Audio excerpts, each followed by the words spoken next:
how do you define blasphemy? I ask that question because, you see, I think most Americans, especially, and probably Westerners in general, think of blasphemy as being something that is only an accusation made in faraway countries like, say, Pakistan, where just this week a man was not only accused but convicted of blasphemy and sentenced to death for a comment that he made on Facebook about the Prophet Muhammad. And this is interesting because, of course, to those who don't believe that Muhammad is a prophet, you can't be accused of blasphemy if you say something against him because you don't believe it. However, that's the whole point of what blasphemy laws are. You, who are not a believer, are committing this horrible sin of blasphemy. Now, what's interesting, obviously, we in the West have our different form of blasphemy. Look at how Kathy Griffin was completely excoriated, not just by the mainstream media, but by people in general, especially on Facebook, over her blasphemy against President Trump. Did what she do with the whole severed head thing, was it appropriate? I don't necessarily think so, but who's to say? Look, if she had been doing something like that with Muhammad's head, or a mock-up of it, a lot of people would have been like, yeah, way to go, Kathy. And yet these other groups in Pakistan would have saying, Fatwa, she must die.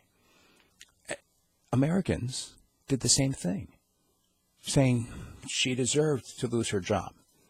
She deserves to be driven out of the public eye. She deserves not to have a place of being able to make an income ever for the rest of her life. Because why? Because she expressed an opinion that you didn't agree with. And she did it in a way that offended your sensibilities. Now, do we as individuals have a responsibility to not be offensive? I don't think so. I mean, the very nature of human interaction is offensive most of the time. People say things that get other people all riled up, whether you're talking about a talk show host or whether you're talking about a politician or you're talking about a religious leader. People get all fired up and all worked up and all bent out of shape about the craziest little tiny things. Does that mean that a person deserves to lose their job or deserves to be sentenced to death? This is where we have to take a step back. And I think first and foremost, it's worth asking, is there anything that you have a right to be offended about? I think people should be unoffendable. I want to be unoffendable. That there's absolutely nothing you can say to me or about me that's going to get me upset. I really would like that. Now, am I at that point in my life? I don't know. I'd like to think I am. I cannot recall a time in which I have been really, really offended by something that somebody has said.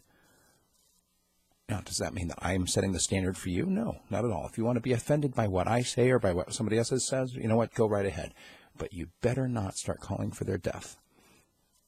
Because you know what? At that point, you're crossing a line.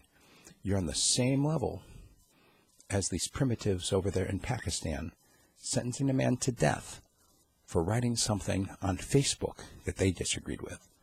If you'd like to engage me on this topic, send me an email, steve@radiofreespeech.com. And if what you say is interesting enough, I will call you back and we'll do a podcast together about it right there at radiofreespeech.com.